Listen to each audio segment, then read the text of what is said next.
Será que pegar dinheiro emprestado, crédito e dívida é o maior mal da economia? Um dos maiores investidores do mundo conseguiu resumir de forma muito simples como a economia funciona e como o crédito ele pode ser o herói ou o vilão de uma economia.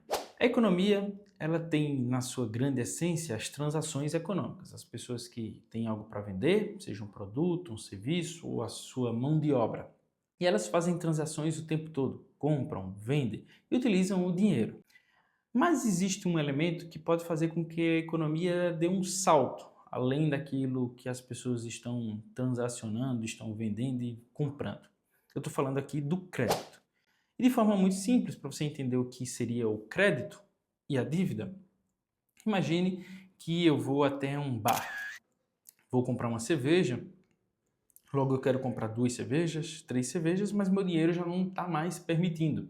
Mas o dono do bar ele me conhece, confia em mim e ele resolve deixar eu comprar para pagar depois, na próxima semana ou quando eu receber. Então o que ele está me dando é um crédito para eu comprar mais cerveja. Se eu aceitar, a partir daí eu tenho uma dívida com ele. Eu tenho que pagar esse recurso que eu estou devendo desse crédito que ele me ofereceu. Então, o crédito permite que as pessoas, as empresas, consumam mais do que elas têm a capacidade naquele momento.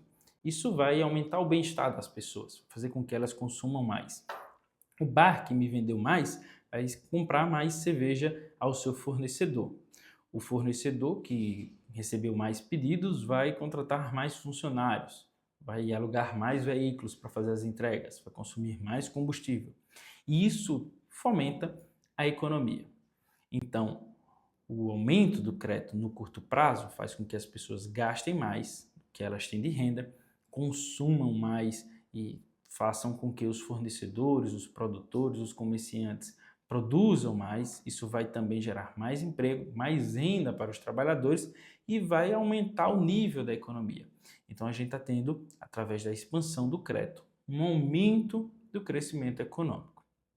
Se isso for somado com o aumento da produtividade, se eu conseguir pegar dinheiro emprestado, ter crédito para investir em equipamentos para o meu negócio, imagina que eu sou um agricultor e eu vou a uma loja com cartão de crédito, com dinheiro emprestado, e eu consigo comprar um trator, equipamentos, insumos, fertilizantes, e eu vou conseguir produzir muito mais do que eu produzia antes, eu vou estar aumentando o crescimento econômico meu e da sociedade.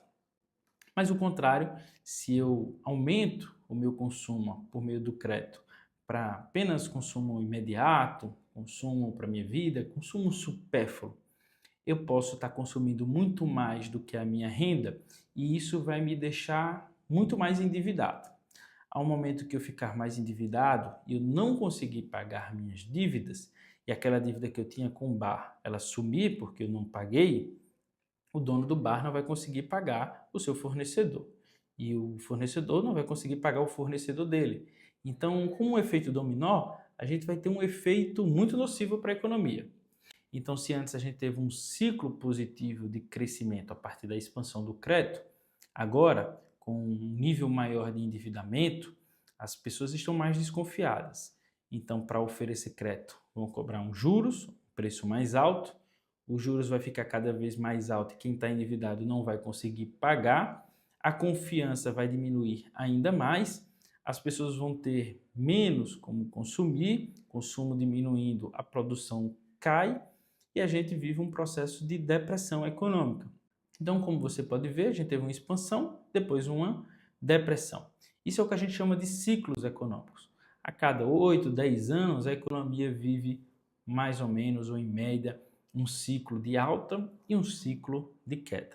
Primeiro com um afrouxamento ou uma expansão monetária de gastos e depois uma contração monetária e de gastos.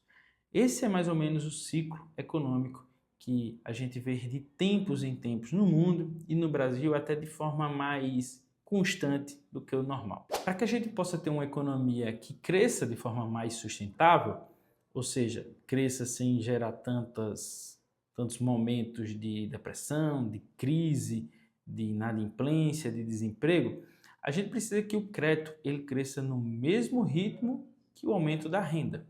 As pessoas precisam ter crédito para consumir mais, mas elas precisam ter uma renda crescendo no mesmo nível de ritmo que aquele crescimento da dívida.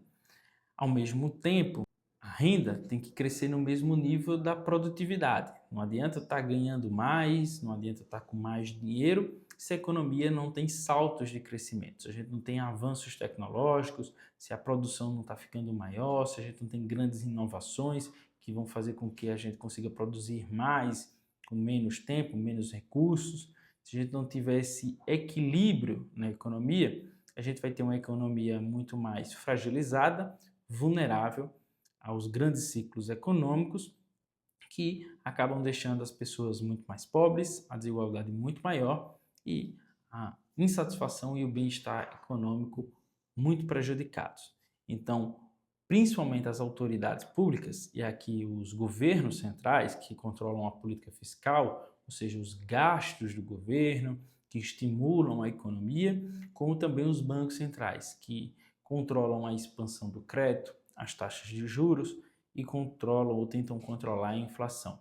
Se a gente não tiver um equilíbrio entre essas forças públicas, a gente pode ter momentos de inflação, momentos severos de crises econômicas e um prejuízo sem precedentes para a população, que pode ficar muito mais pobre do que era anteriormente.